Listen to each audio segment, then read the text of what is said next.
I was terrified to go live, but I actually just went live for the very first time the other day, and I'm here to tell you it is not as bad as you think. I've gone live a total of 3 times so far, and I do want to share some of the things that I've learned just going live those 3 times. I'm obviously not an expert at this point, but I really have learned a few things that I think will help newbies jump into it with a little bit more confidence. Lives are a great way to get to know your audience, and it's also a great way to get to know like questions that they're asking, and a great way to get potential followers. I know I'm saying great a lot. The 3 lives that I did, I think I gained a total of 20, maybe even more followers. Not only that, but I had really good conversations with some of the followers that I already have that could potentially turn into sales down the road. After my first live, I realized you definitely need to have something in your hands, or like you need to be doing something during your live, because it gets really awkward when you're just sitting there looking at the phone, waiting for people to ask questions or waiting for people to come in. So what I did was I had this little silly putty. I took the silly putty out and was playing with it, and it also prompted people to ask what I was playing with and kind of like started a conversation. Another thing is that you really only want to have one topic that you're trying to go on live for. So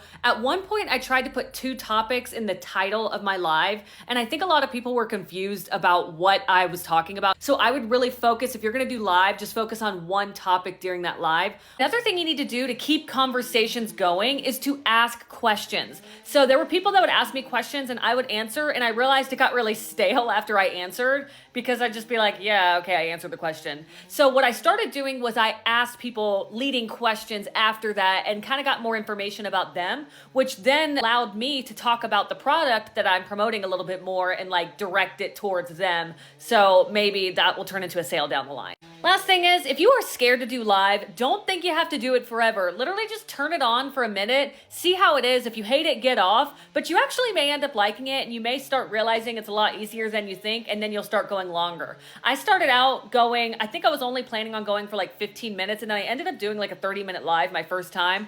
The second time was 45 minutes. Time really does fly through it because you're just talking with people and hanging out. So just do it for a little bit of time. It really can't hurt, and it could really help your engagement on this app.